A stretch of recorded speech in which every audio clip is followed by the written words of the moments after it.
Saya Johan Sastrowijoyo, jadi saya pemilik dari usaha bengkel audio mobil Sinar Abadi Audio yang tepat di Jalan Tidar nomor 188 Surabaya. Saya dari Surabaya, jadi SD, SMP, SMA semuanya di Surabaya. Untuk SMA saya di SMAN 1 di SMA Komplek. Untuk S1 saya di jurusan Teknik Fisika ITS. Usaha ini sudah mulai sejak tahun 1997. Tepatnya tanggal 16 Juli ya 1997, jadi sudah hampir 25 tahun. Jadi kami bergerak di bidang penjualan dan instalasi audio mobil, jadi juga melayani penjualan ke B2B, ke bengkel lain, maupun kita juga langsung pemasangan.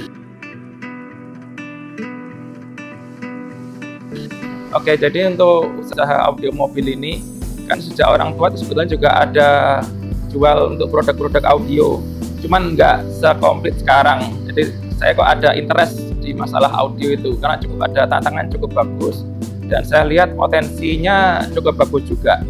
Jadi akhirnya tahun 97 saat itu saya masih kuliah, kita memberanikan diri untuk membuka usaha audio mobil ini. Pastilah setiap usaha pasti ada kendala ya, cuman kita ya pasti dengan pengalaman kita sudah 20 tahun lebih, kita sudah pasti bisa untuk menghandle beberapa masalah dari customer, masalah teknis, masalah non teknis itu bisa kita selesaikan. Alhamdulillah selama ini kami cukup berhasil untuk mengatasi semua permasalahan tersebut. Itu masalah kan kita juga berapa kali ikut kontes audio ya. Alhamdulillah kita cukup banyak untuk koleksi trofi. Yang paling prestisius tentu kita pernah juara Asia, asosiasi EMA ya, European Mobile Media Association. Jadi kita juara 1 EMA Asia untuk kelas SKL, kelas 4 sub, itu di tahun 2015. Untuk juara-juara Indonesia sih kita sudah banyak sekali, sudah 10 kali kita juara Indonesia. Jadi kita cukup eksis juga di kontes audio. Jadi untuk lomba audio itu ada beberapa kelas, ada beberapa itu tentu suara yang dinilai. Meskipun instalasi juga ada penilaian tersendiri. Instalasi itu untuk EMA itu cukup ketat, jadi kita harus sertakan foto-foto kabel. Meskipun di bawah karpet itu harus ada foto-fotonya semua.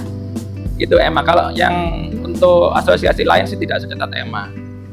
Jadi cuma dinilai suaranya aja. Tapi kalau EMA agak ribet juga sih. Masalah instalasi juga harus diperhatikan beneran.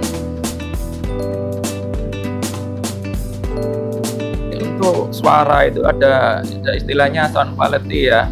Sound quality itu tentu harus imbang, dari frekuensi low sampai high itu harus imbang. Bayangkan kalau kita suara gitar, dan kalau kebanyakan bassnya kan juga aneh suaranya kan, kebanyakan treble-nya juga harus ya aneh. Jadi kita harus flat, frekuensi responnya itu flat, jadi supaya bisa nyaman didengar di telinga. Ada juga untuk aliran seperti SQL itu rata-rata memang mereka itu penggemar bass, jadi mereka itu bassnya memang agak dinaikkan gitu kan, meskipun mid treble-nya tetap harus ada gitu. Jadi itu masalah selera juga, kita ikuti selera customer lah. Ada customer yang senang bass dan treble, ada yang kepingin flat, kita ikutin selera customer karena yang mendengarkan kan customer.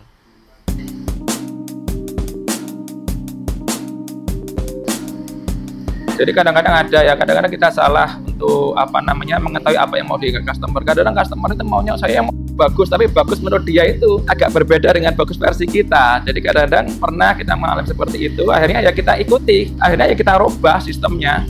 Meskipun kita agak rugi, tapi kepuasan customer tetap nomor 1. Ya kita belajar aja, kita tetap harus belajar terus mengikuti perkembangan zaman kan. Jadi supaya kita tetap berkembang ya harus belajar seperti itu. Tuh kita online sudah, kita juga masuk di marketplace, Shopee, Tokopedia, kita sudah mulai berjualan mungkin sejak 8 tahun yang lalu ya. Awal-awal Tokopedia kita sudah mulai masuk.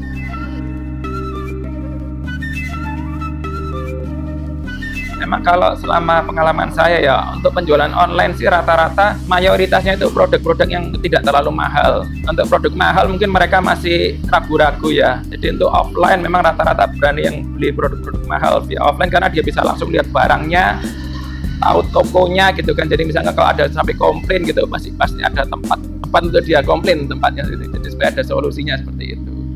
Jadi untuk online rata-rata untuk produk meskipun memang ada beberapa produk mahal yang kita jual lewat online pun ada, cuman persentasenya tidak terlalu besar. Nah itu dulu itu kita hanya mencatat ya, tapi lama-lama mencatat itu akhirnya kita malas menghitung, jadi semuanya jadi kacau akhirnya. Jadi saya berpikir kok repot sih pakai tulisan tangan gitu, kok repot nanti kita harus rekap gitu kan ya. Aduh ribet banget. Akhirnya saya coba search di Play Store. Nah ketemu ini kasir pintar lah, saya coba gitu kan. Saya coba pertama yang non berbayar, akhirnya kita coba non berbayar langsung lah, kecuali kita bisa masukkan item produk dan lain sebagainya, dan cukup bagus lah. Iya, sudah jauh membantu ya. Kita bisa harian, kita sudah lihat profit kita sudah berapa, omset kita sudah berapa. Kalau dulu mesti ngitung gitu, akhirnya pada saat akhir bulan mau ngitung kadang-kadang males gitu kan. Terus stok barang pun berantakan gitu kan. Dengan ada kasir pintar ini sangat-sangat membantu. Cukup bagus sih, kembangkan terus. Saya suka kasir pintar itu, saya baru lihat di YouTube, katanya foundernya 4 orang ya, anak muda-muda, lulusan ITS semua atau cuma satu yang lulusan? Semua lulusan ITS. Hebat. Iya, saya cukup salut dengan kasir pintar, mudah tapi berjaya, luar biasa. Saya owner dari Sinar Abadi Audio di Jalan Tidar nomor 188 Surabaya. Saya sudah menggunakan kasir pintar sejak 2018 akhir ya, 2018 akhir sampai sekarang kita masih menggunakan.